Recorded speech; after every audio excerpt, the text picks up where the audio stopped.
साथियों, 4 दिन पहले पहलगाम में जो आतंकी घटना घटी, जिसमें 26 के लगभग निर्दोष नागरिक मारे गए, पिछले 4 दिन का हमें विश्लेषण करना बहुत जरूरी हो गया। प्रधानमंत्री सऊदी अरेबिया में थे, राहुल जी यूएस की यात्रा पर थे। दोनों ने अपनी अपनी यात्राएं वहीं खत्म करके वापस लौटना उचित समझा, बिल्कुल ठीक किया। आने के बाद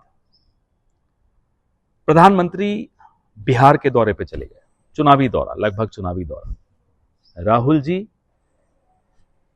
सर्वदलीय बैठक को अटेंड करने के दूसरे दिन पहलगाम गए, कश्मीर गए। वहां उन्होंने घायलों से पूछताछ की, उनकी स्वास्थ्य की जानकारी ली। प्रधानमंत्री कहा, मैं नहीं मालूम उन्होंने कल क्या किया। सर्वदलीय बैठक की मांग जिस दिन यह घटना घटी, 22 तारीख, उसी रात को कांग्रेस पार्टी ने की थी। बैठक हुई, प्रधानमंत्री उस बैठक में नदारद थे क्योंकि वो बिहार थे, चुनाव प्रचार कर रहे थे। कांग्रेस क्या कर रही थी?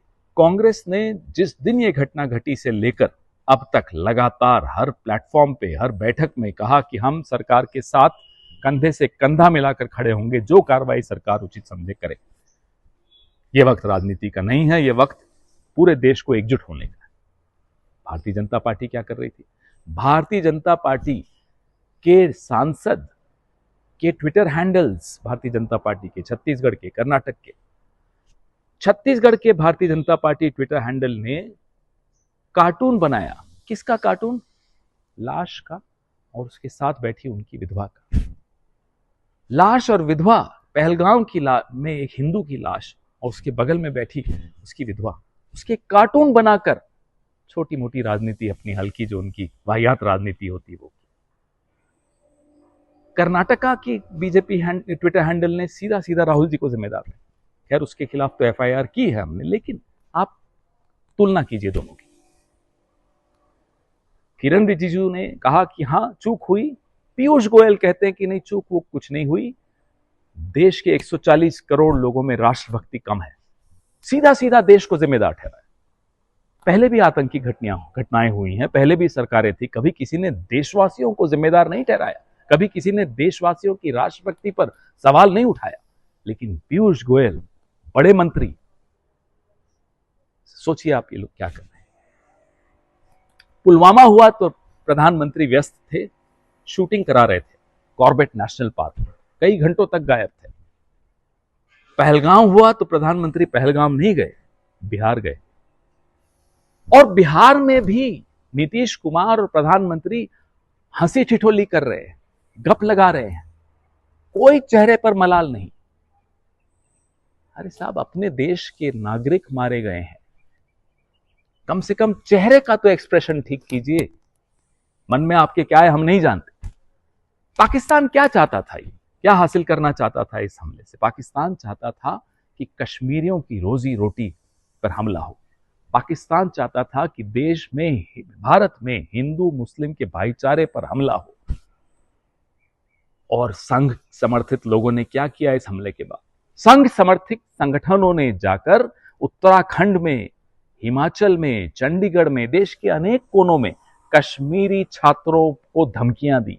देश में ट्विटर पे, सोशल मीडिया पर, सड़कों पर माहौल बना रहे हैं मुसलमानों के खिलाफ, इस देश के मुसलमानों के खिलाफ। जो पाकिस्तान चाहता है वही संघ करता है। ऐसा क्यों? क्या ये जुगलबंदी किसी से छिपी हुई है? देश सब कुछ देख रहा है। पाकिस्तान को सबक सिखाना हो तो नीरज चोपड़ा सिखाएगा, और जय शाह और अनुराग ठाकुर पाकिस्तान क्रिकेट टीम के साथ दुबई में गलबैया करेंगे। भारत में मुंबई की फिल्म इंडस्ट्री पाकिस्तान को सबक सिखाएगी, और प्रधानमंत्री बिहार में जाकर चुनाव प्रचार करेंगे। क्या ऐसे देश चलता है? क्या ऐसे देश में शांति और देश में सुरक्षा की भावना लोगों के मन में आएगी? बलि का बकरा बनाना बंद कीजिए। पुलवामा के जवाब नहीं आए, पहलगाम के जवाब नहीं आए, उरी के जवाब नहीं आए, पठानकोट के जवाब नहीं आए, अमरनाथ यात्रा पे जो हमला हुआ उसके जवाब नहीं आए। क्या आपसे सवाल पूछना पाप है, अपराध है? सवालों के जवाब न देना अपराध है, और इसका अपराध, इसके अपराधी आप आज से नहीं, पिछले 10-11 साल से आप इसके अपराधी। कम से कम अब जवाब दीजिए बलि का बकरा किसी को मत बनाइए, न नीरज चोपड़ा को, न फिल्म इंडस्ट्री को, न विपक्ष को, न मीडिया को, न सोशल मीडिया को, न सिविल सोसाइटी को। अब देश आपसे सवाल पूछता है और झूठ बोला गया, इस झूठ का भी जवाब दीजिए।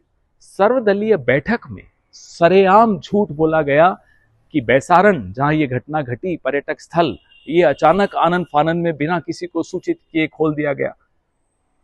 सरेआम झूठ। और ये झूठ सर्वदलीय बैठक से नहीं बोला गया, ये देश से बोला गया, क्योंकि तमाम दल जो वहां बैठे थे इस देश का प्रतिनिधित्व करते हैं। कोई संसद में झूठ बोले, कोई सर्वदलीय बैठक में झूठ बोले, कभी हुआ नहीं है ऐसा, ये पहली बार हो रहा है।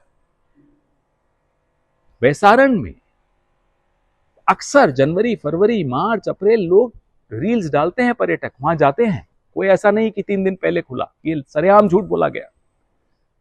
ऐसा कभी हो सकता है कि 3 दिन पहले पता नहीं किसने निर्णय ले लिया कि पर्यटन स्थल खोल दिया जाएगा। भेलपुरी वालों को मालूम है, पानीपुरी वालों को मालूम है, खच्चर वालों को मालूम है, भारत की इंटेलिजेंस एजेंसीज को नहीं मालूम पड़ेगा? क्या यह संभव है? कहां गई यूनिफाइड कमांड? क्यों नहीं वहां एक भी सुरक्षा दल का व्यक्ति मौजूद था? क्यों नहीं हमारे पर्यटकों को आपने सुरक्षित रखा? क्यों आप दोयम दर्जे के ट्रोल की तरह पेश आए? हमले के बाद आपकी पार्टी, आप सत्तारूढ़ दल हैं। इन सब सवालों का जवाब आप देंगे, नीरज चोपड़ा नहीं देगा, मुंबई की फिल्म इंडस्ट्री नहीं देगा, विपक्ष नहीं देगा। विपक्ष तो आपके साथ खड़े होने को तैयार है। पिछले 4 दिन से हम बार बार दोहरा रहे हैं, हम आपके साथ खड़े हैं, लेकिन आप भी तो कुछ करिए। ये ट्रोल बनकर अपने ही देश के मुसलमानों के पीछे पड़ जाने से कुछ नहीं होने वाला, और वो हम करने भी नहीं देंगे। आप